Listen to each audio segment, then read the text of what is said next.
On day 2 of practice, I'm still trying new patterns, but guess what? I think I found one that will work.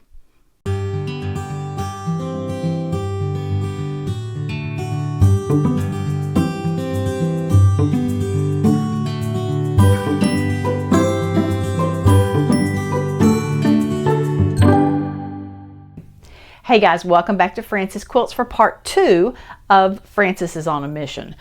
Trying to figure out some quilting designs to use in a design similar to this. If you don't know what I'm talking about, be sure and check out yesterday's video where I talk about it a little bit more, or go read more about it on my blog at francesquilts.com. That's the best place to find out about it.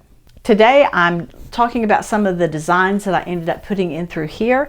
It was a fun time of playing, and I hope you just enjoyed watching, and maybe you'll get some ideas for ways that you can play with free motion quilting. Let's just get started. All right, what I'm trying to do right now is just trying to figure out some things that I can fill in this area. I've tried a couple of different things. This did not work, trying just to stay real close to that edge.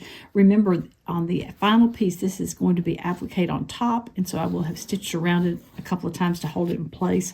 And I don't really need to get real close to it. So I think that it seemed to work better when I came out a little bit and didn't try to stick as close to the edge there. And then I'm playing with this idea right here. There isn't enough room to just do one circle up that way because I end up running into these stitches. So I was trying to figure out if I could make it kind of bend a little bit.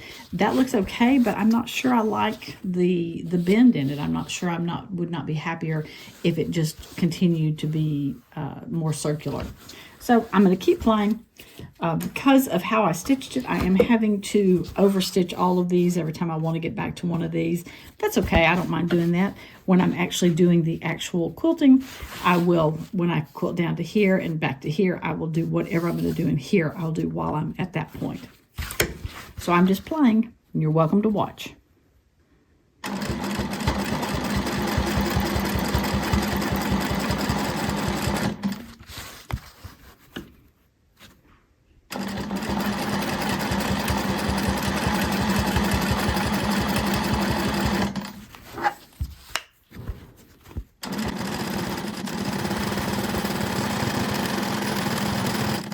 Oh yeah, that's the way to do that. Much better.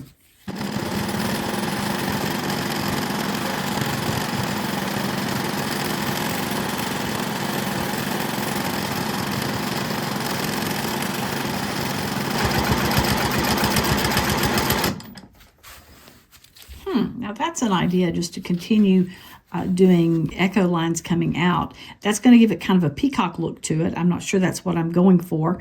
And I have to remember that this is probably the largest piece I'll be working on. Everything else is going to be smaller. So I honestly may not need a whole lot to fill in that area, but that is one possibility there.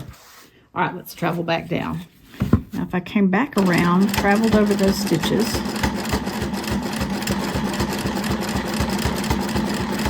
I could start doing something along this line.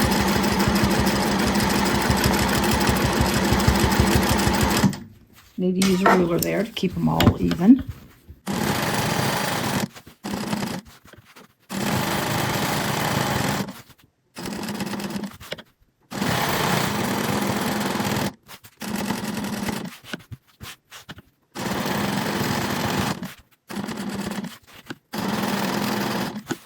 That's not bad either. That might be a thought. Let's bring it back down and try something else.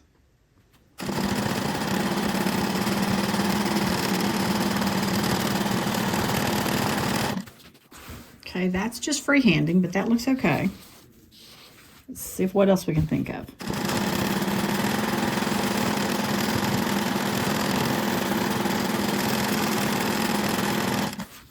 Okay, that's not too bad either. I may end up with way too many options.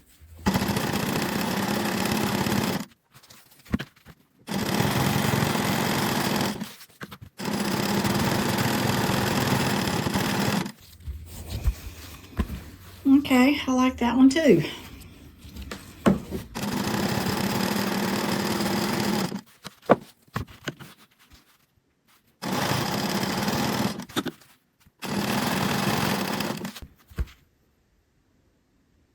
Nope, that did not work.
All right, we've been playing with some of those inside ones. Let's just think about this outside and what we might do in here.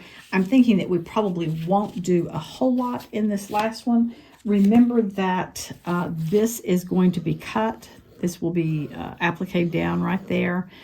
So don't have to worry about stitching that line per se.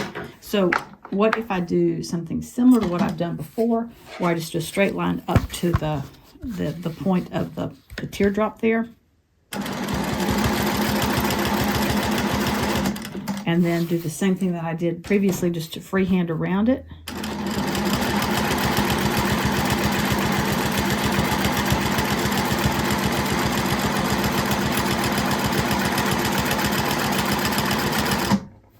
I'd have to be careful about that. There really doesn't need to be anything else in that one. That's really, I think, all that needs is just to have that free-handed around. After I had decided I had done enough and I was going to stop, I started wondering what it would look like if I added some straight lines in there instead of curves.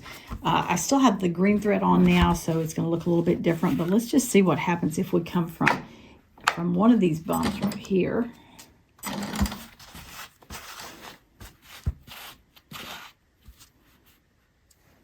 come from right there up to here, up to this bump right here.